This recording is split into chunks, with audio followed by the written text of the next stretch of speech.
मेघवर्णं शुभाङ्गम् लक्ष्मीकान्तं कमलनयनं योगिविद्यानगम्यम् वन्दे विष्णुं भवभयहरं सर्वलोकैकनाथम्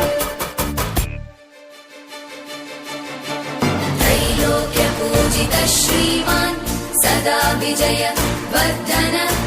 शान्ति कुरु गदा पाणे नारायण नमोऽस्तुते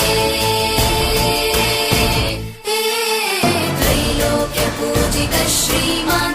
सदा विजय वर्धन शान्ति कुरु गदा पाणे